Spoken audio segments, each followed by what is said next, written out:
ابن ختن متعلق بأستار الكعبة فقال اقتلوه أو كما قال عليه الصلاة والسلام صدق الله المولانا العظيم وصدق رسوله النبي الكريم ونحن على ذلك من الشاهدين والشاكرين والحمد لله رب العالمين. وقال تعالى في شان حبيبه إن الله وملائكته يصلون على النبي يا أيها الذين آمنوا صلوا عليه وسلموا تسليما. সকলে মুহাব্বতের সাথে ভক্তি এবং শ্রদ্ধার সাথে আল্লাহ রাসূলের উপর দরুদ ইব্রাহিম পাঠ করি। আল্লাহুম্মা সাল্লি আলা মুহাম্মাদ ওয়া আলা আলি মুহাম্মাদ কামা সাল্লাইতা আলা ইব্রাহিম وعلى آل إبراهيم إنك حميد مجيد. اللهم بارك على محمد وعلى آل محمد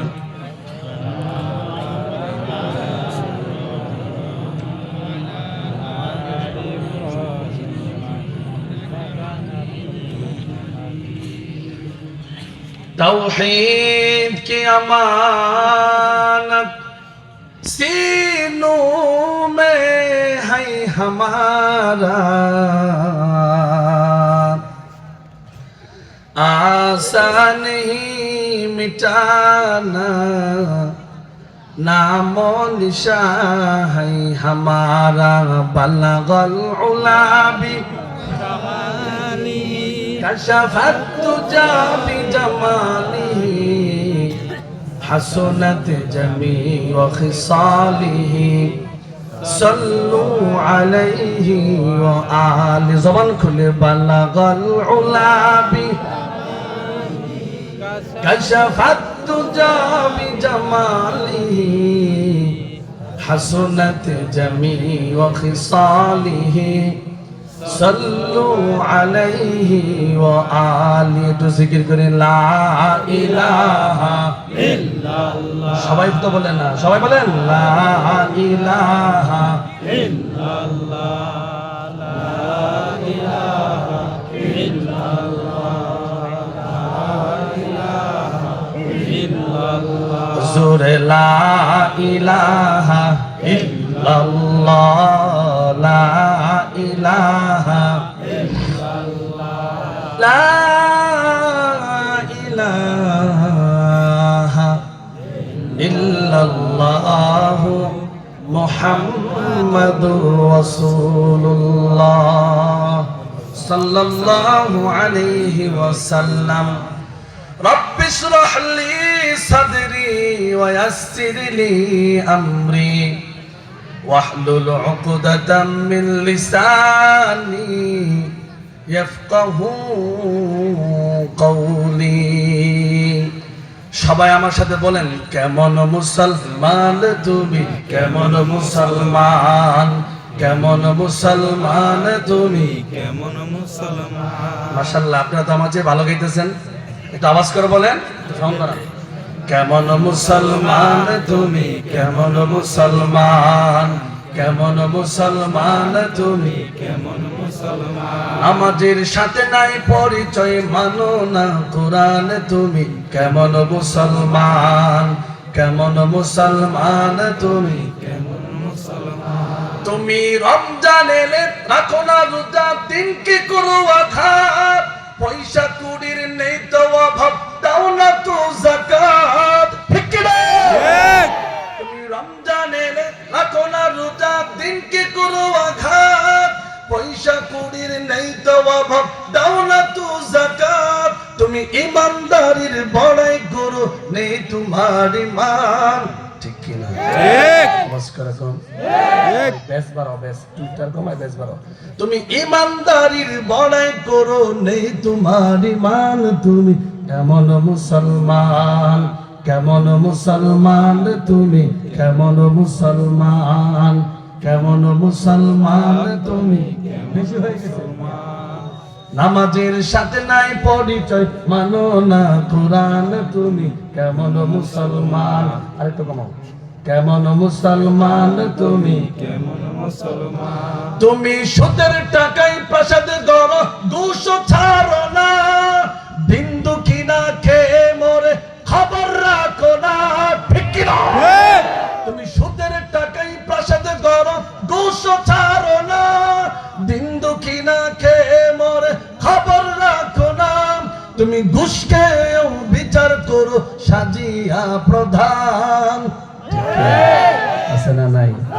চিৎকার করে বলেন, আছে না নাই? ঘুষকেও বিচার করো সাজিয়া প্রধান, তুমি কেমন মুসলমান? কেমন মুসলমান তুমি? কেমন মুসলমান? নামাজের সাথে নাই পরিচয়, মানো না কোরআন, তুমি কেমন মুসলমান? তুমি আলহামদুলিল্লাহ। মাদ্রাসায়ে লাউহি মাহফুজের উদ্যোগে আজকের মাহফিলের সম্মানিত সভাপতি, প্রধান অতিথি, বিশেষ অতিথিবৃন্দ, মুআজ্জাজ মুকাররম জাতির মাথার মুকুট ওরাসাতুল আম্বিয়া হযরত উলামায়ে কেরাম, দূর দূরান্ত থেকে আগত ইসলাম প্রেমিক তাওহীদ জনতা, পর্দার আড়ালে আমার সম্মানিত মা ও বোনেরা, সকলকে জানাই অন্তরে অন্তঃস্থল থেকে এক রাশ ফুটন্ত লাল গোলাপের শুভেচ্ছা ও প্রাণ ঢালা অভিনন্দন। সর্বোপরি মহান আল্লাহ পাক রব্বুল আলামিনের দরবারে লাখো কোটি শুকর ও সুজুদ, যে মহিয়ান গরিয়ান বিধাতা আল্লাহ পাক রব্বুল আলামিন আমাদেরকে ভালোবেসে মোহাব্বত করে জালুসুর রহমান উলামাদের নেসবতে বরকতময় মজলিসে বসার তৌফিক দান করেছেন। এজন্য সকলেই অন্তরে অন্তঃস্থল থেকে বুক ভরা ভালোবাসেন, শ্রদ্ধার সাথে সিংহের মতো গর্জন দিয়ে, সিনার সমস্ত শক্তি দিয়ে কালিমাতুল শুকর আদায় করি আলহামদুলিল্লাহ। আলহামদুলিল্লাহ। আরো জোরে বলেন আলহামদুলিল্লাহ। আলহামদুলিল্লাহ। শামসুল হিদায়া বদরুদ্দুজা বিশ্ব সভার সভাপতি, মানবতার আলোক বর্দিকে হেদায়েতের দিশারি, মানবতার সর্বশ্রেষ্ঠ প্রশংসা, সর্বকালের সর্বশ্রেষ্ঠ রাসূল মহামানব, পূর্ণাঙ্গ মানবতার দীপ্তিমান চিত্রায়ন, তাওহীদের সত্যে দীপ্ত রবি, শুষ্ক পৃথিবীর সিক্ত প্রাণধারা, সাইয়্যিদুল মুরসালিন রাহমাতুল লিল আলামিন, শফিউল মুসলিমিন, খাতামুন নবিয়্যিন, সাইয়্যিদুল সাকালাইন, শফি আজম রসুল আকরাম, রহমতে আলম, নবিউল আরব ওয়াল আজম, হাবিবে কিবরিয়া, আশরাফে আম্বিয়া, সাইয়্যিদুল আম্বিয়া, শাফিয়ে মাহশার, সাকিয়ে কাউসার, আঁখে নামদার, তাজদার মদিনা, হযরত আহমদ মুহাম্মদ মুস্তাফা সাল্লাল্লাহু আলাইহি ওয়াসাল্লামের রওজা আতহারে লাখো কোটি দুরুদ ও সালামের হাদিয়া, যার চরিত্র মানবতার মধ্যে রয়েছে গোটা মানব জাতির কল্যাণ, কামিয়াবি ও সফলতা। আওয়াজ করে বলুন ঠিক না বেঠিক? ঠিক। মুহতারাম হাজিরিন, ঔষধের বোতলের ভিতরে একটা লেখা থাকে, দেখবেন, শেক উইল বিফোর ইউজ। এর অর্থ হচ্ছে ঔষধ সেবনের পূর্বে বোতলটাকে ভালোভাবে ঝাঁকি দিয়ে নেবেন। কথা বলেন ঠিক কিনা? ঠিক। আর যদি কোনো বোতলের ভিতরে লেখা না থাকে, ডাক্তার সাহেব বলে দেয় যে সেবনের পূর্বে সিরাপের বোতলটাকে একটু ঝাঁকি দিবেন। কথা বলেন ঠিক না? ঠিক। এখান থেকে জুলফিকার নকশবন্দি রহমতুল্লাহ আলাইহি বলেন যে সাধারণ একটা ওষুধ সেবন করার পূর্বে যদি ঝাঁকি দিতে হয়, এরপর তার প্রতিক্রিয়া সৃষ্টি হয়, ঠিক তেমনি ভাবে আল্লাহ পাক রব্বুল আলামিন তার প্রিয় বান্দাকে বিশেষ কোনো নিয়ামত দেওয়ার পূর্বে সেই নিয়ামত বহন করার মতো যোগ্যতা ক্ষমতা তার আছে কিনা তাকে একটু ঝাঁকি দিয়ে নেন, পরীক্ষা করে নেন, পরখ করে নেন, এরপর সেই নিয়ামত তাকে দান করেন। কথা বলেন ঠিক না ঠিক? মুহতারাম হাজিরিন, খুতবাতে জুলফিকার কিতাবের মধ্যে জুলফিকার নকশবন্দি রহমতুল্লাহি আলাইহি, তিনি এই শতাব্দীর গবেষক, কিন্তু আল্লাহ পাক রব্বুল আলামিন আজ থেকে 1500 বছর আগে সেই গবেষণার উৎপত্তি আল্লাহর কোরআনে দিয়ে দিয়েছেন। আল্লাহ পাক রব্বুল আলামিন তার যেমন গবেষণা আল্লাহ পাক রব্বুল আলামিন কোরআনে আয়াত একই প্রমাণ করে, যেমন সাইয়্যিদুনা ইব্রাহিম আলাইহিস সালাতু ওয়াস সালামকে যখন বিশেষ কোনো নিয়ামত দিতে চাইলেন, নিয়ামত দেওয়ার পূর্বে তাকেও পরীক্ষা করলেন। প্রমাণ কি? আল্লাহর কোরআন বলেন ওয়া ইযিবতালা ইব্রাহিমা রাব্বুহু বিকালিমাতিন ফাআতাম্মাহুন্না। আল্লাহ বলেন স্মরণ করুন সেই সময়ের কথা যখন ইব্রাহিমকে তার রব কিছু কথোপকথনের মাধ্যমে পরীক্ষা করেছিলেন, সেই পরীক্ষায় তিনি উত্তীর্ণ হয়েছিলেন। মুহতারাম হাজিরিন, প্রশ্ন করতে পারেন হুজুর আল্লাহর মাঝে এবং ইব্রাহিমের মাঝে কথোপকথনগুলো কি ছিল? কথা বলেন ঠিক না বেঠিক? খুলেন তাফসিরে জালালাইন, ইমাম জালালউদ্দিন সুয়ুতী রাহমাতুল্লাহি আলাইহি তার কিতাবের মধ্যে তিনটি ব্যাখ্যা এনেছেন। নাম্বার 1, আওয়াল মুফাসসির বলেন আল মাসমাদাতু ওয়াল ইস্তিনশাকু ওয়াস সিওয়াকু ওয়া কাসসুশ শারিবি ওয়া ফারকুর রাসি ওয়া কালমুল আযফারি ওয়া নাতফুল ইবতি ওয়া হালকুল আনাতি ওয়াল খিতানু ওয়াল ইস্তিনজাউ। মোট 10টি বিষয়ের দায়িত্ব আল্লাহ পাক রব্বুল আলামিন পয়গম্বর ইব্রাহিমকে দিয়েছিলেন। যে 10 বিষয়ের কথা আল্লাহর নবী হাদিসের মধ্যেও বলেছেন, হাদিসের মধ্যেও তিনি বলে গিয়েছেন। কি সেই 10 বিষয়? কুলি করা, নাকে পানি দেওয়া, মেসওয়াক করা, চুলের সিটি কাটা, এরপরে মুছ কাটা, এরপরে আপনার বগলে চুল মুন্ডন করা, নাভির নিচে চুল ফেলানো, খতনা করা, ইস্তেঞ্জা করা, এরপরে নখ ফেলানো, এই সমস্ত বিধান দিলেন। জগ্রসরের যুবক ভাইরা আমারে প্রশ্ন করবেন, হুজুর কুলি করা, নাকে পানি দেওয়া, নখ কাটা, চুল কাটার বিধান জন্মের পর থেকে আমার আব্বা আমার মা আমাকে শিক্ষা দিয়েছেন। বয়স যখন একটু বড় হলো আমার আব্বা আমার কানে ধরে সেলুনে নিয়ে চুল কাটাইলো। এইগুলো কি আবার হাদিসের মধ্যে তাফসীরের কিতাবের ভিতরে ব্যাখ্যা করতে হয়, বলতে হয়?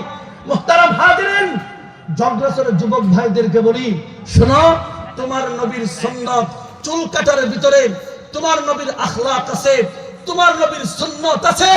আর তোমার বন্ধু মেসি, নেইমার, ইহুদি, খ্রিস্টান, বেঈমান, নাস্তিকদের কালচার আছে। কথা বলো ঠিক না বেঠিক? মুহতারাম হাজিরিন, বোনেরা বলতে পারে হুজুর আমরা বড় বড় নখ রাখি, এরপরে নখ কাটি, অনেকে নখ কাটে, অনেকে নখ বড় রাখে। মনে রাখবে নখ কাটার ভিতরেও আল্লাহর নবীর আখলাক আছে।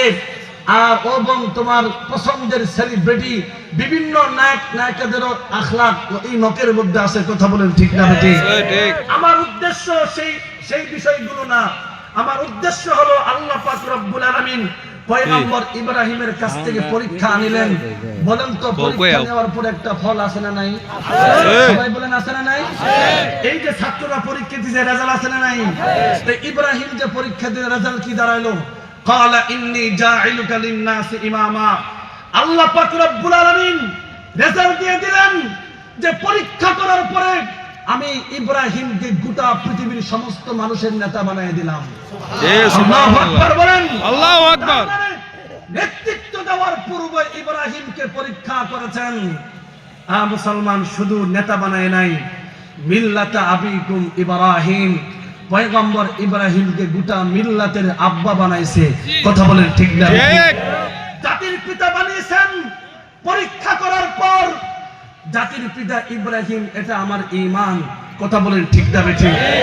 কিন্তু বিগত 15 বছরে আপনার আমার ঈমানের উপরে আঘাত হেরেছেন। ক্ষমতার জোরে, অর্থের জোরে গুজরাটের কসাই মুদির ক্ষমতা দেখিয়ে জাতির পিতা শেখ মুজিবকে গিলানোর চেষ্টা করছে। কথা বলো ঠিক না বেঠিক? 10,000 ভাস্কর্য বানিয়েছে জাতির আব্বার। রাষ্ট্রের সম্পদ খরচ হয়েছে 4,000 কোটি টাকা। আমার মনে পড়ে শেখ হাসিনাকে যদি পাইতাম প্রশ্ন করতাম, তোর বাবার তুই মূর্তি বানাইছস, ভাস্কর্য বানাইছস, রাষ্ট্রের 4,000 কোটি টাকা খরচ করছস, টাকারি তোর বাপের ছিল। কথা বলেন ঠিক না? মুহতারাম হাজিরিন, উলামায়ে কেরাম বলেছিলেন মূর্তি বানায়েন না, আপনার বিপদ আসবে। কিন্তু তিনি এই কথা বলার অপরাধে শাইখুল হাদিস ইবনে শাইখুল হাদিস আল্লাহ মামুনুল হক সহ 3,000 উলামায়ে কেরামকে অন্ধকার প্রকোষ্ঠে বন্দী করল। কসাই মুদির আগমনে অন্তত 21 জন হাফেজ কোরআনকে শহীদ করেছে। কথা বলেন ঠিক না বেঠিক? আপনি তো ভারতে পালায় গিয়ে মুদির কুলে গিয়ে বসে আছেন। সূর্য অস্তমিত দেওয়ার পূর্বেই গোটা বাংলাদেশ থেকে 10,000 মূর্তি ভাস্কর্যকে ভেঙে গুড়িয়ে দেওয়া হয়েছে। কথা বলো ঠিক না? মুহতারাম হাজিরিন, বলার উদ্দেশ্য হলো বিজয়নগরে সবচেয়ে বড় মূর্তি ছিল দেখলাম ফেসবুকের ভিতরে সোশ্যাল মিডিয়ার কল্যাণে দেখতে পাইলাম সন্ধ্যার সময় আসরে নামাজের পরে সন্ধ্যার আগ মুহূর্তে মজিব সাহেবের গলায় দড়ি পিছন দিক থেকে বেগু ঠেলা দিল, ভেঙে পড়ে গেল। একবার শিশু একটা বাচ্চা গিয়ে মাথার উপরে গিয়ে পেশাব করে দিল। কথা বলেন ঠিক না বেঠে? ওলামায়ে কেরাম বলেছিল মূর্তি বানায় না, আপনার কথা ভালো লাগে নাই। মুহতারাম হাজিরিন, এতে প্রমাণ হয়েছে বাতিল এবং স্বৈরাচার যত বড় শক্তিশালী হোক আর হক যত বড় দুর্বল হোক, শক্তিশালী বাতিলের উপর দুর্বল হককে বিজয় দান করেন কে? আল্লাহ। আওয়াজ করে বলতে হবে তিনি কে? আল্লাহ। ইতিহাস আমাদেরকে সেই সবক দেয়। বাতিল যখন নমরুদের রূপ ধারণ করে এসেছিল, হক এসেছিল ইব্রাহিম খলিলুল্লাহর রূপ ধারণ করে।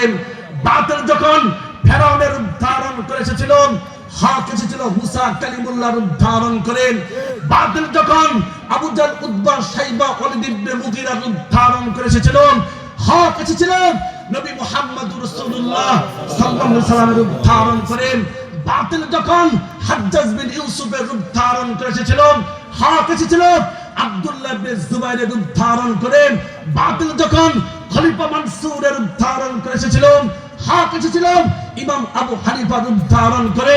বাতিল যখন খলিফা মুতাসিম বিল্লাহর রূপ ধারণ করে এসেছিল, হক এসেছিল ইমাম আহমদ ইবনে হাম্বলের রূপ ধারণ করে। বাতিল যখন শাহ আল-জুতির রূপ ধারণ করে এসেছিল, হক এসেছিল ইমাম গাজালির রূপ ধারণ করে। বাতিল যখন তাতারীদের রূপ ধারণ করে এসেছিল, হক এসেছিল ইমাম ইবনে তাইমিয়ার রূপ ধারণ করে। বাতিল যখন জালালউদ্দিন আকবরের রূপ ধারণ করে এসেছিল, হক এসেছিল মুজাদ্দিদ আল-ফিসানির রূপ ধারণ করে। বাতিল যখন রাজা রণজিৎ সিংহের রূপ ধারণ করে এসেছিল, হক এসেছিল ইসমাইল শহীদের রূপ ধারণ করে। বাতিল যখন ইংরেজদের রূপ ধারণ করে এসেছিল, হক এসেছিল শাহ আব্দুল আজিজ মুহাদ্দিস দেলহবির রূপ ধারণ করে।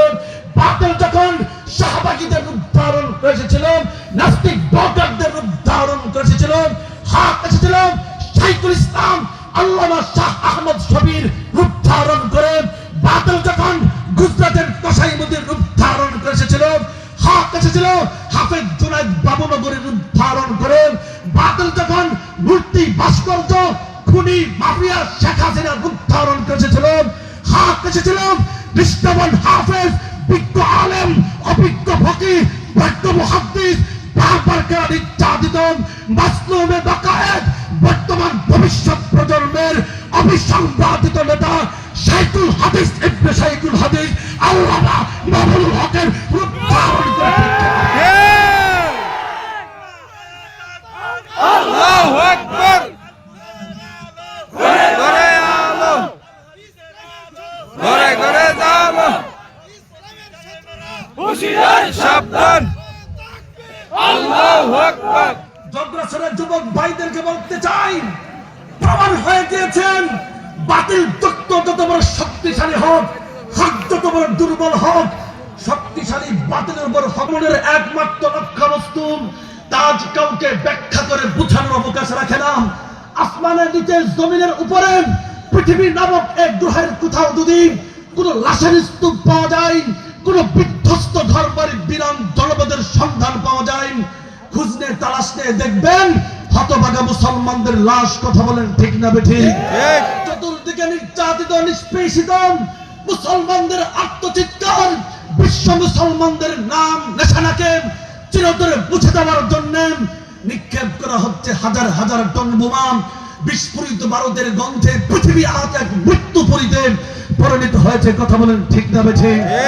মুসলমান, আজ যদি এভাবে তোমরা ভেদাভেদ করতে থাকো, কে কওমি কে আলিয়াম, কে ওয়াহাবি কে সুন্নি, আর কে মাযহাবি কে লা মাযহাবি, কে জামাতি কে খেলাফত মজলিস, কে ইসলামী আন্দোলন, ভেদাভেদ যদি করতে থাকো, মনে রাখবে তোমার আমার রাসূল আল্লাহ এবং দ্বীনকে নিয়ে কুটুক্তি চলতেই থাকবে।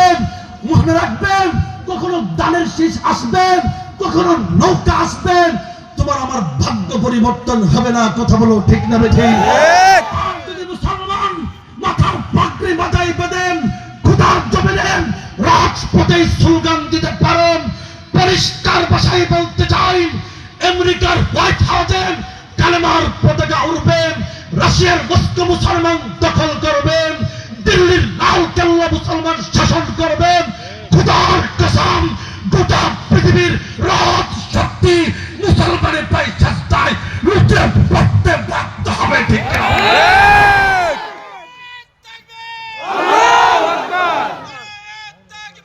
আল্লাহু আকবার। ঘরে ঘরে জালো, ঘরে ঘরে জালো, হুঁশিয়ার সাবধান। মুহতারাম হাজিরিন, কথা হবে পরিষ্কার, সজাগ দৃষ্টি থাকতে হবে। কোন স্বৈরাচার আর বাতিল সম্প্রদায়কে শাহজালালের পুণ্যভূমিতে প্রতিষ্ঠিত হতে দেওয়া যাবে না। কথা বলেন ঠিক না বেঠি? বলতেছিলাম পরীক্ষার কথা। আপনি আমি যখন বাজারে যাই, যখন একটা কাঁচা পাতিল কিনি, বলেন ঠুকে ঠুকে দেখি পাতিলটা পাকা না কাঁচা। কাঁঠাল যখন কিনতে যাই, কাঁঠালটাও ঠুকে ঠুকে দেখি কাঁঠালটা পাকা না কাঁচা। আম যখন কিনতে যাই, ঠুকে ঠুকে দেখি, টিপে টিপে দেখি পাকা না কাঁচা।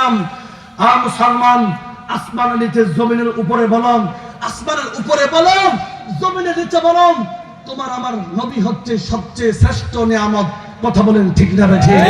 মুহতারাম হাজিরিন, এই নবীকে যখন তোমার আমার কাছে দিলেন, তিন ব্যক্তিকে তিনি পরীক্ষা করলেন। দাদা আব্দুল মুত্তালিব এবং বাবা আব্দুল্লাহ, মা আমেনা, তিন ব্যক্তিকে পরীক্ষা করার পর যখন নবীকে দিলেন, বলেন এই নবী কিছু মান সম্মান ইজ্জতের ব্যাপার স্যাপার আছে না নাই? আর জরুরি আছে না নাই? তার নিয়ম, তার মান সম্মান ইজ্জতের নিরাপত্তার রক্ষা কবচটা কি? আসো খুলেন। সর্বশ্রেষ্ঠ প্রেমিক ছিল হযরতে আবু বকর সিদ্দিক রাদিয়াল্লাহু তাআলা আনহু। কথা বলেন ঠিক না বেঠি? ঠিক। কিন্তু তিনি ছিলেন ফার্স্ট ক্লাসের একজন মুসলিম। তার বাবা ছিল আবু কুহাফা, ফার্স্ট ক্লাসের একজন মুশরিক কাফের। কথা বলেন ঠিক না বেঠি? পিতা এবং পুত্র ঘর থেকে একসাথে বের হয়েছেন। পিতা গিয়ে বসছে এক দোকানদারে, দোকানের ভিতরে বসে সে আলাপচারিতায় লিপ্ত হয়েছে। আলাপচারিতার মাঝখানে আল্লাহ এবং তার রাসূলকে আবু কুহাফা গালিগালাজ করছে, কটূক্তি করে ফেলেছে।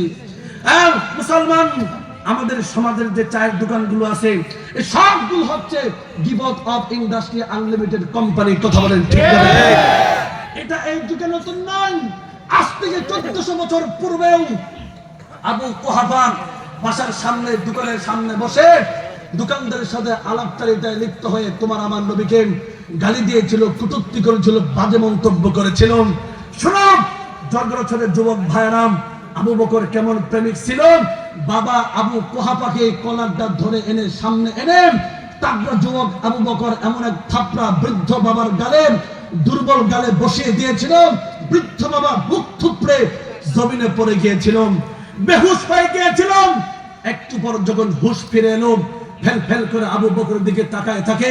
আবু বকর বুঝতে পারলেন বাবা আমাকে বুঝাতে চাচ্ছে। আবু বকর তুমি কান্না করলা কি? কথা বলেন ঠিক না বেঠি? ইসলামের নবী বলেছে আরহামু উম্মতি বি উম্মতি আবু বকর। সবচেয়ে সফট এবং সবচেয়ে নরম হৃদয়ের মানুষের নাম হচ্ছে আবু বকর। তুমি কান্না করলা কি?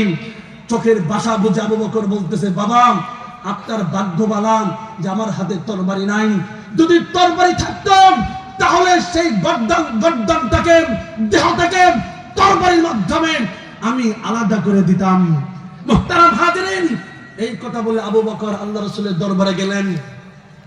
রাসূল বুঝতে পারলেন আবু বকরের চেহারায় চিন্তার ছাপ। জিজ্ঞাসা করলে আবু বকর ব্যাপারটা কি সমস্যা? আবু বকর বলতেছে, ইয়া রাসূলুল্লাহ, বাসা থেকে একসাথে বের হইলাম, আমার বাবার দোকানের ভিতরে বসা ছিল, আমি দাঁড়াইছিলাম। আমার বাবা আবু কুহাফা আপনাকে গালি দিয়েছিল, বিষয়টা আমার কাছে ভালো লাগে নাই। বাবার দুর্বল গালে এমন একটা থাপ্পড় লাগাই দিয়েছি, মুখ থুপড়ে জমিনে পড়ে গেছে। আল্লাহ রাসূল বললেন, আরহামু উম্মতি বি উম্মতি আবু বকর। যার সিফত আমি এটা দিয়েছি, সত্যি কি তুমি আবু বকর কাজটা করেছো? কথা বলেন ঠিক না বেঠি? আবু বকর বলতে, ইয়া রাসূলুল্লাহ, সত্যি আমি কাজ করেছি। আল্লাহ রাসূল বললেন, আবু বকর আর কোনোদিন এই কাজ করব না, ওয়াদা?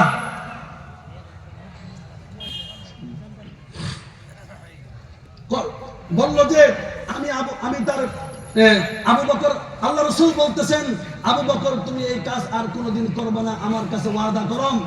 এই কথা বলার সাথে সাথেই আল্লাহর নবীর সেই সাহাবী আবু বকর চিন্তা করলেন, দয়ার নবী মায়ের নবী তো বাবার মারছি, মায়া লেগে গেছে। এরপর আবু বকর বলতেছে, ইয়া রাসূলুল্লাহ, আমি স্পষ্ট বলি, আমি তো আমার আব্বাকে থাপড়া দিয়েছি, যদি আমার হাতে তরবারি থাকতো সেই তরবারি দিয়ে বাবার গর্দান আমি দেহ থেকে আলাদা করে দিতাম। আল্লাহ রাসূল আশ্চর্য হয়ে গেলেন, কিন্তু আল্লাহ পাক রব্বুল আলামিন সাত আসমানের উপর থেকে সব কিছু শুনতেছিলেন। কথা বলেন ঠিক না বেঠিক? জিবরাইলকে বললেন, আর বসে থাকা যাবে না, আবু বকরের পক্ষে আয়াত নিয়ে নাজিল হয়ে যাও। জিবরাইল আলাইহিস সালাতু ওয়াস সালাম সূরাতুল মুজাদালা 22 নম্বর আয়াত নিয়ে নাজিল হয়ে জানায় দিলেন, আবু বকর যে কাজটা করেছে 100% ঠিক কাজ, রাইট কাজ, এটাই সত্য, এটাই দরকার, এটাই ঈমান। কথা বলেন ঠিক না বেঠিক? কি সে আয়াত? লা তাজিদু কওমান ইউমিনুনা, যে সম্প্রদায়, কোন গোত্র, কোন গোষ্ঠী, যে গোষ্ঠী, যে সম্প্রদায় ইউমিনুনা বিল্লাহি ওয়াল ইয়াউমিল আখির, আল্লাহ এবং আখিরাতকে বিশ্বাস করে, সেই সম্প্রদায়, সেই গোষ্ঠী কখনো ইওয়াদুনা মান হাদ্দাল্লাহ রাসূলাহু, আল্লাহ এবং রাসূলের দুশমনদের সাথে কখনো বন্ধুত্ব স্থাপন করবে না। কথা বলো ঠিক না বেঠিক? তারা হাজিরিন, সেই আল্লাহ এবং রাসূলের দুশমন, ওয়ালাউ কানু আবাহুম, যদিও নিজের পিতা হয়, আও আবনাহুম, যদিও নিজের সন্তান হয়, আও ইখওয়ানাহুম, যদিও নিজেদের ভাই বেরাদার হয়, আও আশিরাতাহুম, সেই আল্লাহ এবং রাসূলের দুশমন যদিও নিজের গোষ্ঠীর লোক হয়, কিন্তু যেই সম্প্রদায়, যেই কওম, যেই গোত্র, যেই গোষ্ঠী আল্লাহ এবং আখিরাতকে বিশ্বাস করে, তারা কখনো আল্লাহ এবং রাসূলের দুশমনদের সাথে পিরিত মারবে না। কথা বলেন ঠিক না বেঠিক? তারা হাজিরিন, আবু বকর সিদ্দিক রাদিয়াল্লাহু তাআলা আনহু নিজের আব্বার চাইতে বেশি ভালোবেসেছেন নবী মুহাম্মদ রাসূলুল্লাহ সাল্লাল্লাহু আলাইহি ওয়াসাল্লামকে। আসেন, এই আয়াত দ্বারা আমাদের সামনে একটা স্পষ্ট মেসেজ। সমস্ত ফুকাহা, সমস্ত মুফাসসির, সমস্ত মুহাদ্দিস, সমস্ত স্কলার একটাই ফতোয়া দিয়েছেন, যারা আল্লাহ এবং রাসূলকে নিয়ে কটূক্তি করবে, আল্লাহ এবং রাসূলকে নিয়ে গালিগালাজ করবে, ব্যঙ্গ করবে, তার সর্বোচ্চ শাস্তি হবে মৃত্যুদণ্ড। কথা বলেন ঠিক না বেঠিক? মুহতারাম হাজিরিন, নাম্বার 2, ওমর ফারুক রাদিয়াল্লাহু তাআলা আনহু। তিনি, ওমর ছিল তার নাম, কিন্তু হঠাৎ করে আল ফারুক হয়ে গেল।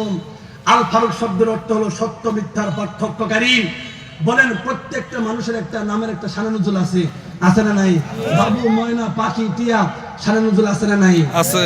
নাম তার ওমর, কিন্তু হঠাৎ করে তার নাম হয়ে গেল ওমর ফারুক। কারণটা কি জানার দরকার আছে না নাই? দুই ব্যক্তি ঝগড়া লাগছে, এই ঝগড়ার মীমাংসা করার জন্য বিচার নিয়ে গেছে আল্লাহ রাসূলের কাছে। রাসূল সব কিছু শোনেন, বিচার করে দিলেন, তুমি সত্যবাদী, তুমি মিথ্যাবাদী। কিন্তু লোকটা আল্লাহ রাসূলের দরবার থেকে বের হয়ে বলতে, বিচার মানে তাল গাছ আমার। কথা বলেন, এমন লোক, গাওয়ার লোক আছে না? বিচার মানে তাল গাছ আমার, এই বিচার আমি মানি না। সত্যবাদী লোকটা আশ্চর্য হয়ে গেল, বিচার মানে তো সমস্যা নাকি, কার কাছে যাবি? আমি আবু বকরের কাছে যাইতে চাই। চলো আবু বকরের দরবারে। আবু বকর সবকিছু শোনার পরে বলে দিলেন, সত্যবাদী লোকটা এই বিচার আল্লাহ রাসূল করছে। আবু বকর বললেন, যেই বিচার আল্লাহ রাসূল করছেন ওই বিচারের ভিতরে কলম ধরার যোগ্যতা ক্ষমতা আমার নাই, বের হয়ে যাও। আবু বকরের দরবার থেকে বের হয়ে বলতেছে, বিচার মানে তাল গাছ আমার, এই বিচার আমি মানি না। এবার বলতেছে, তাহলে কই যাবি? কই উমরের দরবারে যাব। কাম হইছে নিবা? কথা বলেন, কাম হইছে। উমরের দরবারে গেলাম, উমর সব কিছু শুনলেন। সত্যবাদী লোকটা বলল, যা হযরত উমর, এই বিচার আল্লাহ রাসূল করছে, এই মানে না। আবু বকর করছে, তাও মানে না। উমর বলতেছে, তারা যেই বিচার আল্লাহ রাসূল করছে মানুষ না, আবু বকর করছে মানুষ না, তোরা দুই দিনের দ্বারা আমি একটু ঘরের ভিতর থেকে আসি। কথা বলেন ঠিক না ঠিক?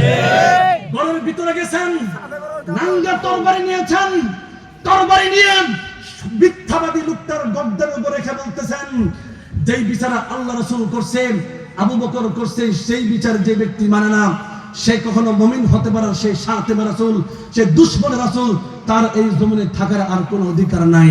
কথা বলেন ঠিক না ঠিক? এক কূপ দিয়ে গর্দান দেহ থেকে আলাদা করে দিয়েছেন।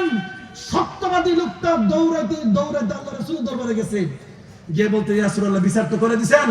ওই ব্যক্তি তো মানে নাই। শেষ মুহূর্তে আমরা উমরের দরবারে গেছি, উমর তো খতম করে দিয়েছে। উমর তো কিচ্ছা খতম করে দিয়েছে, কি করছে? গর্দান উড়াই দিছে। ইয়া রাসূলুল্লাহ, আমারেও মারতো, আমি দৌড়ে চলে আসছি। কথা বুঝেন নাই? মুহতারাম হাজিরিন, রাসূল চিন্তা করলেন উমর একজন মুমিনকে মারতে পারলো, কিন্তু আল্লাহ পাক রব্বুল আলামিন আসমান থেকে সব কিছু দেখলেন, সব কিছু শুনলেন। আল্লাহ পাক রব্বুল আলামিন নিজের কসম খায় তিনি আয়াত নাযিল করলেন, উমর যে কাজটা করেছে সঠিক কাজ করেছে, কোন মুমিনকে উমর মারে নাই। কথা বলেন ঠিক না বেঠিক? ঠিক। হালা ওয়া রাব্বিকা নাম, আপনার রবের কসম, আপনার রবের কসম, লা ইউমিনুনা হাত্তা ইউহাক্কিমুকা ফীমা শাজারা বাইনাহুম, ওই ব্যক্তি কখনো মুমিন হতে পারবে না ততক্ষণ পর্যন্ত পরস্পরের ঝগড়ার মাঝে মীমাংসার জন্য আপনাকে বিচারক হিসেবে না মানবে। কথা বলেন ঠিক না? শুধু বিচারক হিসেবে মানলে হবে না, সুম্মা লা ইয়াজিদু ফি আনফুসিহিম হারাজাম মিম্মা কাদাইতা ওয়া ইসাল্লিমু তাসলিমা। ইয়া রাসূলুল্লাহ, আপনি যে বিচার করে দিবেন সেই বিচার সম্পর্কে কোনো ধরনের কণ্ঠাবোধ থাকা যাবে না। ওই সাল্লিমু তাসলিমা, সেই বিচারকে স্বতঃস্ফূর্তভাবে মানতে হবে। কেবলমাত্র সবেমাত্র সেই মুমিন, এছাড়া সেই মুমিন হতে পারবে না। কথা বলেন ঠিক না? মুহতারাম হাজিরিন, সেই দিন থেকে উমরের নাম হলো উমর ফারুক। আল ফারুক, সত্য মিথ্যার পার্থক্যকারী। আয়াতের মাধ্যমে কি বুঝলেন?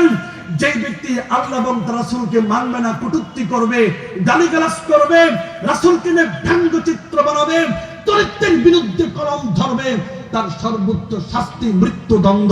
কথা বলেন ঠিক না? মুহতারাম হাজিরিন, তারা ছিল আশিক রাসূল। দেওয়ালের ভিতরে লেখে লেখে লেখে বিশ্ব আশিক রাসূল।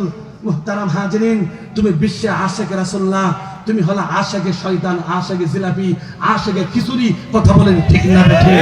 মুহতারাম হাজিরিন, এমন একটা আশিকে খিচুড়ি দরবার সেই মুর্শিদপুরের সেই কুসুমহাটির বাজারে এই দেশের উলামায়ে কেরাম ঐক্যবদ্ধভাবে স্বৈরাচার শেখ হাসিনার দালালি করে যে খানকা বানিয়েছেন, গরু ছাগল ভেড়া বকরির কারখানা বানিয়েছেন, সেখানে সেই অবৈধ এবং শিরকের কারখানা, সেই বিশ্ব বাটপারদের কারখানাকে মুসলিম উম্মাহ শেরপুরের উলামায়ে কেরাম নেতৃত্বে ভেঙে ঘুরে দেওয়া হয়েছে। কথা বলেন ঠিক না বেঠিক? মুসলমান, এটার নাম হচ্ছে ঈমান। কথা বলেন ঠিক না বেঠিক? দুইটা ঘটনা আয়াত খানে নজুল বললাম। আসেন, বাবু দুখুলিল হারামে মাক্কাতে বিগৈর ইহরামিন, বুখারীর এই অধ্যায় খুলেন। আন আনাস ইবনে মালিক রাদিয়াল্লাহু তাআলা আনহু থেকে বর্ণিত, আন্না রাসূলুল্লাহি সাল্লাল্লাহু আলাইহি সাল্লাম ফালাম্মা দাখালা আমাল ফাতহি ওয়া আলা রাসিহিল মিগফারু, ফতে মক্কার সময় যখন আল্লাহর নবী মক্কায় প্রবেশ করলেন, তখন তার লোহার হেমলেটটা মাথায় ছিল। ফালাম্মা নাযাহু, তখন তিনি হেমলেট খুললেন। যা আর একজন ব্যক্তি আসলো, এসে বলতেছে, ফাকাল ইন্নাবনা খাতালিন মুতাআল্লিকুন বিআসতারিল কাবাতি, ইবনে খাতাল কাবা শরীফের গিলাফ ধরে বসে আছেন।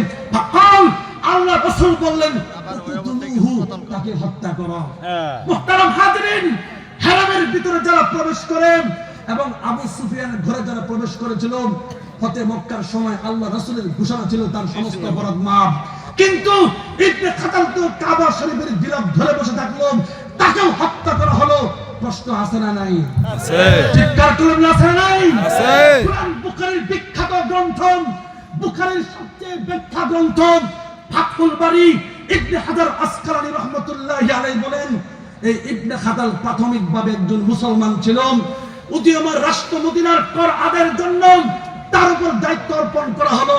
তার সাথে একজন গোলাম ছিল, একজন আনসারী সাহাবী ছিল। যাবার সময় ইবনে খাতাল গোলামকে বলতেছে, এই যে মুরগি দিলাম, ভুনা করে নিয়ে আসো।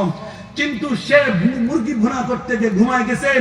1 ঘন্টা পরে ইবনে খাতাল বলে, আমার মুরগি দাও। সে বলতেছে, পাক করার মনে নাই, ঘুমায় গেছি। এই কথা বলতে গেলে যে ইবনে খাতাল তাকে হত্যা করে ফেলছে, তার গর্দান উড়ায় দিয়েছেন। সে চিন্তা করলো, আমি তাকে মারছি, এখন যদি মদিনায় যাই, হত্যার বদলে হত্যা, কেসাস আমার কাছ থেকে নিবে, আমি আর মদিনায় যাব না। মক্কায় চলে গেলাম। মক্কায় যাওয়ার পরে সে মুরতাদ হয়ে গেলাম, কাফের হয়ে গেলাম। এখানে খেন্তনায় সে একজন কবি ছিল, কবিতার মাধ্যমে আল্লাহ এবং তার রাসূলকে নিয়ে কটূক্তি করলো, নবীর স্ত্রীদেরকে নিয়ে কটূক্তি করলো, সাহাবায়ে কেরামের স্ত্রীদেরকে নিয়ে বাজে মন্তব্য শুরু করলো। রাসূল এতটাই কষ্ট পাইলেন, ইবনে খাতাল চিন্তা করছেন, কাবা শরীফের গিলাফ ধরে বসে থাকলে রাসূল আমাকে ক্ষমা করে দিবেন। আবু বুরদা সাদ ইবনে হারেসা এসে বলতেছে ইবনে খাতাব তো কাবা শরীফের গিলাফ ধরে বসে আছে, রাসূল বলে তাকে সেখানে হত্যা করুন। সাহাবী বলতেছে সেখানে হত্যাকাণ্ড নিষেধ। রাসূল বলে কিছুক্ষণ সময়ের জন্য সেই বিধান আমার কাছ থেকে উঠায় দেওয়া হয়েছে, সেখানে হত্যা করুন। ইবনে হাজার আসকালানী রাহমাতুল্লাহ আলাইহি বলেন তার সেখান থেকে টানে হেসে ধরে এনেন একবারে মাকাম ইব্রাহিম এবং হজরে আসওয়াদের মাঝখানে ফেলে তাকে হত্যা করে সাহাবায়ে কেরাম জাহান্নামে পাঠিয়েছে। কথা বলেন ঠিক না বেঠিক? ঠিক। এই হলো আশিক রাসূল, আল্লাহর নবীর ইজ্জতের পাহারাদার। সাহাবায়ে কেরাম এভাবেই করেছেন।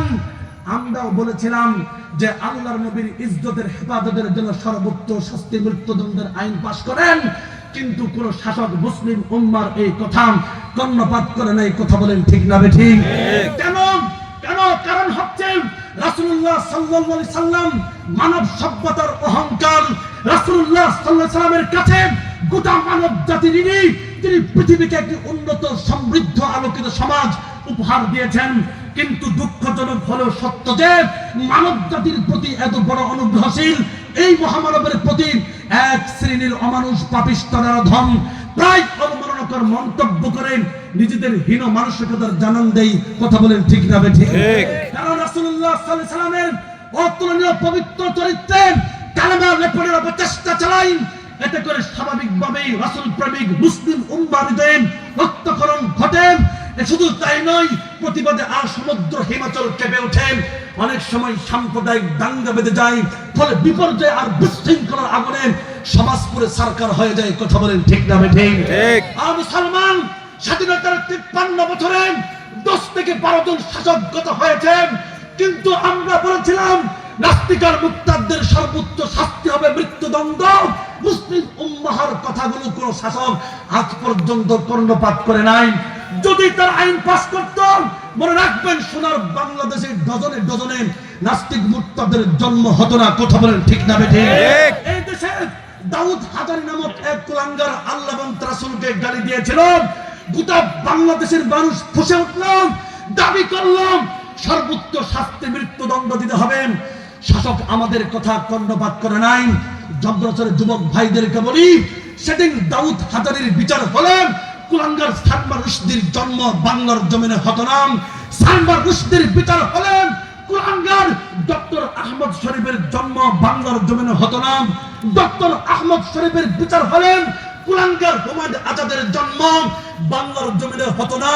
হুমায়ুন আজাদের বিচার হলে কুলাঙ্গার তসলিমা নাসরিনের জন্ম বাংলার জমিনে হতো না। তসলিমা নাসরিনের বিচার হলে কুলাঙ্গার ফরিদা রহমানের জন্ম বাংলার জমিনে হতো না। ফরিদা রহমানের বিচার হলে কুলাঙ্গার শ্যামবাসীরা শ্যামল কান্তির জন্ম বাংলার জমিনে হতো না। শ্যামল কান্তির বিচার হলে কুলাঙ্গার কবির চৌধুরী কবি শামসুর রহমানের জন্ম বাংলার জমিনে হতো না। কবি শামসুর রহমানের বিচার হলে হাসান আল এনু রাশেদ খান মেনন আর বুরকিচুরা শাহরিয়ার কবিরের জন্ম বাংলার জমিনে হতো না। তার বিচার হলে কুলাঙ্গার ইমরান এইচ সরকার, কুলাঙ্গার লতিফ সিদ্দিকী, কুলাঙ্গার আসাদুরের জন্ম বাংলার জমিনে হতো না। আর মুসলমান, এটাকে বলা হয় অনলি অন ডুস কমপ্লিট ভরপুর ডিলেট। এক নাস্তিককে ফাঁসির কাস্টে ঝুলিয়ে শত নাস্তিককে সাইজ করার বিধান আল্লাহ পাক রব্বুল আলামিন ইসলামে বাতলে দিয়েছেন। মুসলমান, আল্লাহ এবং তার রাসূলকে নিয়ে গালিগালাজ করবেন, আপনারা কি করবেন আমি জানি না। খোদার কসম করে বলতে চাই, শাহজালালের পুণ্যভূমিতে কোন নাস্তিক, কোন বেঈমান আল্লাহ এবং রাসূলের দুশমনদেরকে সুদান বাংলাদেশে থাকতে দেওয়া হবে না, থাকতে দেওয়া হবে না। রাজি আছো তো ইনশাআল্লাহ? ইনশাআল্লাহ। জগরাসরের যুবক ভাইদেরকে বলি, তোমরা যেখানে রক্ত দিয়েছ, তোমরা যেখানে ঝাঁপিয়ে পড়েছ, সেখানে বিজয়ের সূর্য উদিত হয়েছে। কথা বলেন ঠিক না বেঠিক? তোমরা তো আমাদের কাছে আম কাঁঠালের বিচির চাইতো দামি। এক আম কাঁঠালের ভিতরে ভিতরে লক্ষ লক্ষ আম কাঁঠাল লুকায়িত থাকে। একজন যুবকের অন্তরের ভিতরে লক্ষ মানুষের হেদায়েতের মশাল থাকে। কথা বলেন ঠিক না? মুহতারাম হাজিরিন, যুবক ভাইদেরকে বলি, 52 ভাষা আন্দোলন চলতেছিল। যুবক, তোমরা যখন রক্ত দিয়েছ, 52 ভাষা আন্দোলন সফল হয়েছে।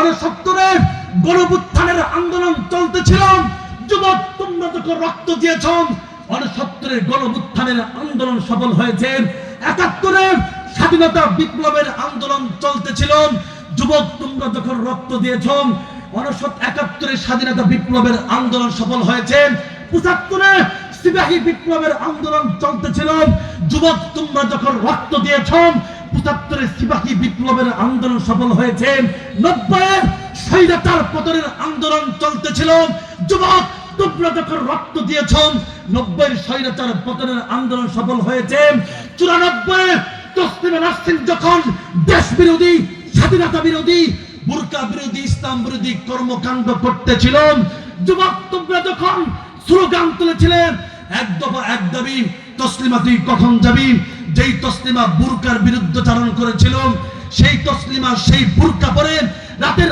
অন্ধকারে মামুর বাড়ি দিল্লি গিয়ে পড়েছিল। কথা বলো ঠিক না বেঠিক? 2013 সালে নাস্তিকার মুক্তাদের গোষ্ঠীরা যখন আল্লাহ এবং রাসূলকে নিয়ে কটূক্তি করতেছিল, শাহবাগের যেমন পবিত্র চত্বরকে অপবিত্র করতেছিল, শাইখুল ইসলাম আল্লামা শাহ আহমদ শফী যখন তোমাদেরকে ডাক দিয়েছিল, যুবক টেকনাফ থেকে নিয়ে তেতুলিয়া পর্যন্ত, রূপসা থেকে নিয়ে পাথুরিয়া পর্যন্ত তার ডাকে সাড়া দিয়ে শাপলা চত্বরে এক সাগর রক্ত ঢেলে দিয়েছিলেন। সেদিন নাস্তিকার মুক্তাদের গোষ্ঠীরা গর্তের ভিতরে ঢুকেছিল। কথা বলো ঠিক না বেঠিক? এই যুবক, আজ সেই গর্তের ভিতরে পাথরের চাপা দাও, ঘোষণা করো জর্গার একজন যুবক বেঁচে থাকতেন, নাস্তিকার মুক্তাদের গোষ্ঠীরা গর্তের ভিতরে থাকবি, খোদার কসম গর্ত থেকে বের হতে পারবি না, বের হতে পারবি না। ঠিক কিনা বলো? আল্লাহু আকবার। হুঁশিয়ার সাবধান, হুঁশিয়ার সাবধান। আল্লাহু আকবার। মুহতারাম হাজিরিন, শেখ হাসিনার স্বৈরাচারের মতো আরেকটা বাতিল সম্প্রদায়, তারই দূষর আরেকটা টার্ম কাট হচ্ছে ছাত্রদের গণঅভ্যুত্থানের আন্দোলনকে বিপর্যস্ত করতে চায়। এটা হচ্ছে অবৈধ জারজ এবং এই দেশের মানুষের স্বাধীনতার বিপ্লবের শত্রু, তার নাম হচ্ছে সাদ। কথা বলেন ঠিক না বেঠিক? এই সাদ সম্প্রদায় আমাদের এক ধর্ম, শেখ হাসিনা যেমন মুজিববাদ কায়েম করতে চেয়েছিল, শেখ মুজিব যেমন মুজিববাদ কায়েম করতেছিল, এই সাতপন্থীরাও সাতবাদ কায়েম করতে চায় বাংলার জমিনে। কথা বলেন ঠিক না বেঠিক? স্বাধীনতার আগ থেকে এই দেশে বাতিল মাথা চাড়াতে উঠে নাই, উঠতে থাকতে পারে নাই। উলামায়ে দেওবন্দ ছিল, আছে, থাকবে। খোদার কসম কোন বাতিলের সাথে আপোষ হবে না। কথা বলেন ঠিক না বেঠিক? বিখ্যাত সাদকে বলতে চাই, তারিকুল ইসলাম শাহ নূরুজ্জামান দেখুন, ইসলাম এদেশে কচুরি পানার নেই ভেসে আসেনি। কথা বলেন ঠিক না বেঠিক? সুদূর আটলান্টিক মহাসাগরের পূর্ব পার্শ্বে মদিনাতুল আসিফে থেকে দেখুন উকবা ইবনে নাফের কবর সেখানে পড়ে আছে। সুদূর চীনে গিয়ে দেখুন উসমান বিন আব্বাসের কবর সেখানে পড়ে আছে। সুদূর তুরস্কের রাজধানী ইস্তাম্বুলে গিয়ে দেখুন আবু আইয়ুব আনসারীর কবর সেখানে পড়ে আছে। সুদূর জর্দান গিয়ে দেখুন জাফর তৈয়ার আব্দুল্লাহ বিন রাওয়াহার কবর সেখানে পড়ে আছে। সুদূর মিশর গিয়ে দেখুন আমর বিন আসের কবর সেখানে পড়ে আছে। সুদূর ইরাকে গিয়ে দেখুন হযরত আব্বাসের কবর সেখানে পড়ে আছে। সুদূর দামেস্কে গিয়ে দেখুন হযরত বেলালের কবর সেখানে পড়ে আছে। সুদূর কুফাতে গিয়ে দেখুন হযরত আলীর কবর সেখানে পড়ে আছে। সুদূর আরব সাগরের পারে মাকামে ঈসা গিয়ে দেখো আবু আব্দুল্লাহর কবর সেখানে পড়ে আছে। সুদূর সবা লেকে দেখো হযরত আমর ইবনে জুমুর কবর সেখানে পড়ে আছে। ফজল ইবনে আব্বাসের কবর সেখানে পড়ে আছে। সুদূর উহুদের ময়দানে গিয়ে দেখো হযরত আমর ইবনে জুমুর কবর সেখানে পড়ে আছে। হাজারো ব্যক্তির কবর, লাখো লাখো ব্যক্তির পবিত্র রক্তের উপর ভর করে ইসলাম জগরাচর পর্যন্ত এসে পৌঁছেছে। কথা বলেন ঠিক না বেঠিক? ইসলামকে নিয়ে কটূক্তি করবেন, শত বছরের দাওয়াত ও তাবলীগকে বিভ্রান্ত করেন, সাদিয়ানি প্রতিষ্ঠা করবেন। খোদার কসম করে বলছি, আপনারা কি করবেন আমি জানি না। নতুন প্রজন্মের পক্ষ থেকে স্পষ্ট ভাষায় ঘোষণা করতে চাই, ওই সাদিয়ানি ওয়াসিফুল ইসলাম উসাদা কুখ্যাত পুলিশদের বিরুদ্ধে প্রয়োজনে গোটা বাংলাদেশে নতুন মুক্তিযুদ্ধ হবে।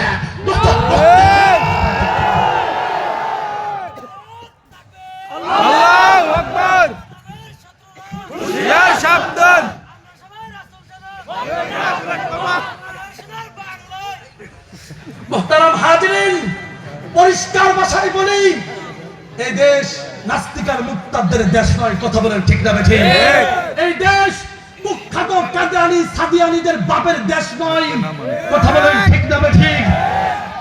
এই দেশ 99% মুসলমানের দেশ।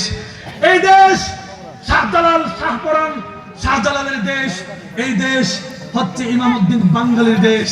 এই দেশ সুলতান মাহমুদ গজনবী সালাউদ্দিন আইয়ুবীর দেশ। সুতরাং রক্ত যদি চাও, শাপলা চত্বরে আমরা রক্ত দিয়েছি। রক্ত যদি চাও, আমরা নাসিরনগরে রক্ত দিয়েছি। রক্ত যদি চাও, বুলাতে আমরা রক্ত দিয়েছি। রক্ত যদি চাও, পঞ্চগড়ে রক্ত দিয়েছি। আমরা রক্ত যদি চাও, দুইবার টঙ্গীর বিশ্ব ইস্তেমার মাঠে আমরা রক্ত দিয়েছি। কথা বলেন ঠিক না বেঠিক? হাজিরিন, প্রয়োজনে রক্তের বন্যা বয়ে যাবেন, তুরাগ নদী রক্তের লাল হবে। খোদার কসম, সাদকে বাংলার জমিনে আসতে দাও হবে না। হবে না, হবে না। রাজি আছে তো ইনশাআল্লাহ? ইনশাআল্লাহ। প্রস্তুত আছে তো ইনশাআল্লাহ? ইনশাআল্লাহ। ওয়াদা আছে ওয়াদা। ইনশাআল্লাহ। ইনশাআল্লাহ। এই কাদিয়ানী সাদিয়ানী সাদের সাথে সালাম কালাম দেখা শোনা মুসাফা সম্পর্ক বৈবাহিক সব নিষিদ্ধ এবং হারাম। কথা বলেন ঠিক না বেঠিক? যতক্ষণ পর্যন্ত তওবা না করবে ততক্ষণ পর্যন্ত তাদের সাথে কোনো ধরনের কম্প্রোমাইজ নাই। কথা বলেন ঠিক না বেঠিক? মুহতারাম হাজির, শেষ কথা বলতে চাই। শেষ কথা হচ্ছে, স্বৈরাচার মাঝে মাঝে ফোন করে বলে পট করে বাংলাদেশে ঢুকবে। ও ফাঁসি গলাপ নিয়ে আলো চট করে বাংলাদেশে আপনি বললেন ম্যাডাম আসেন, ছাত্র জনতা আপনাকে কিক মারছে, মুদির কুলে গিয়ে বসছেন। এবার এমন এক কিক দেওয়া হবে মুদির পকেটে গিয়ে পড়বে। কথা বলেন ঠিক না বেঠিক? এই সাত কাদিয়ানী ফাদিয়ানী ইসকন কুলাঙ্গার সংগঠন সবগুলোকে শেখ হাসিনা লেলিয়ে দিয়েছে। কারণ 12-15 বছর এই সমস্ত বাতিলের দুধ কলা দেওয়া পুষছে। কথা বলেন ঠিক না? মুহতারাম হাজিরিন, পরিষ্কার ভাষায় বলতে চাই, আমার দেশের স্বাধীনতা যদি বাধাগ্রস্ত হয়, আমার দেশের সার্বভৌমত্ব যদি বুলণ্ডিত হয়, আমার দেশের ধর্মপ্রাণ জনগণের দিন ও ধর্মের উপর যদি আগ্রাসন চালানো হয়, দৃঢ়প্রত্যয়ের সঙ্গে বলতে চাই, সকল চক্রান্ত ষড়যন্ত্রের জাল ছিন্ন ভিন্ন করে হিমালয় সম বাধা বিপত্তি দুপুরে বুঝলে দলিত মথিত মতো পৃষ্ঠা করেন আমার দেশের স্বাধীনতা হেফাজত করে ছাড়বো। কথা বলেন ঠিক না বেঠিক? সাথে সাথে মেসেজ দিতে চাই, দিন ও ধর্মের মহিমা সমুন্নত রাখতেন, দেশের স্বাধীনতাকে রক্ষা করার জন্য জীবনের সর্বস্ব উদ্ধার করে দিব। আর যদি হেফাজত ইসলাম বাংলাদেশের আমির আল্লামা মুহিবুল্লাহ বাবুনগরী আমাদেরকে আল্লাহর নবীর ইজ্জতের হেফাজতের জন্য, আল্লাহর নবীর খতমের উম্মতের চেয়ারকে রক্ষা করার জন্য, দেশের স্বাধীনতা রক্ষা করার জন্য ডাক দেন, জীবন দিতে, রক্ত দিতে, একবার দুইবার নয়, লক্ষবার সাপ্রাত করে যেতে রাজি আছে।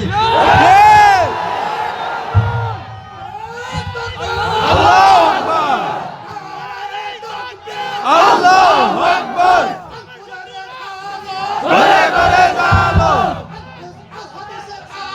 ঘরে ঘরে জালো, হুঁশিয়ার সাবধান, হুঁশিয়ার সাবধান। মুহতারাম হাজিরিন, কথা পরিষ্কার বলতে চাই, ৭১ যুদ্ধ করে দেশ পেয়েছি, আর ৫ আগস্ট যুদ্ধ করে দেশকে দখল মুক্ত করেছি। আগুন জ্বালাবো। ইসলাম এখনো প্রতিষ্ঠা হয় নাই। কথা বলেন ঠিক না বেঠিক? আগামী দেওয়ানের বিপ্লব হবে, বিপ্লব। যে বিপ্লবের নেতৃত্ব দিবেন বাংলাদেশ খেলাফত মজলিস, ইসলামী আন্দোলন বাংলাদেশ, হেফাজত ইসলাম বাংলাদেশ। যে বিপ্লবের নেতৃত্ব দিবেন বাংলাদেশ জামাত ইসলাম ছাত্র শিবির। কথা বলো ঠিক না বেঠিক? সেই বিপ্লবের প্রধান সিগনেচার হবে শাইখুল হাদিস আল্লাহ মামুনুল হক। সেই বিপ্লবের পরে ৫৬,০০০ বর্গ মাইল লাল সবুজের বাংলাদেশে আল্লাহর নবীর ইজ্জতের হেফাজত হবে, খতমে নবুয়তের চেয়ার হেফাজত হবে। সেই বিপ্লবের পরে ৫৬,০০০ বর্গ মাইল লাল সবুজের বাংলাদেশের সংবিধান হবে মহাপবিত্র এই গ্রন্থ কোরআন। কথা বলো ঠিক না? ঠিক প্রস্তুত আছে তো ইনশাআল্লাহ? ইনশাআল্লাহ আরেকটা বিপ্লবের জন্য প্রস্তুত আছে তো ইনশাআল্লাহ? ইনশাআল্লাহ নয়তো খেলাফত, নয়তো খেলাফত, অবশ্যই হয়তো শাহাদাত। শাহাদাত ইসলামের জন্য দেশের হয়েছে জন্ম, ইসলামের বিরুদ্ধে গেলে দেশ হবে ভিন্ন, ঠিক কিনা? ইসলামের জন্য দেশের হয়েছে জন্ম, ইসলামের বিরুদ্ধে গেলে দেশ হবে ভিন্ন। ইসলামের বিরুদ্ধে যারা নিয়েছে অবস্থান, এই বাংলায় ঠাই হবে না, যাও হিন্দুস্তান। চলো চলো সামনে চলো, বজ্রকণ্ঠে আওয়াজ তোলো, সবাই মিলে একই তালে দাও না স্লোগান, নারায়ে তাকবীর, আল্লাহু আকবার নারায়ে তাকবীর। আল্লাহু আকবার বিশ্বনবীর অপমান ওরা সইব না সইব না রে মুসলমান। বিশ্বনবীর অপমান দিল্লি না ঢাকা, ঢাকা ঢাকা দিল্লি না ঢাকা, ঢাকা ঢাকা গুলামি না আজাদি, আজাদি আজাদি গুলামি না আজাদি। আজাদি আজাদি বিশ্বনবীর অপমান সইব না সইব না মুসলমানের এই দেশেতে নাস্তিকদের ঠাঁই নাই, নাস্তিকদের পক্ষে যারা তাদের কোনো রক্ষা নাই, ঠিক না? ঠিক এই দেশেতে থাকতে হলে কোরআন মানতে হবে, কোরআন না মানলে তারা বিতাড়িত হবে, ঠিক না?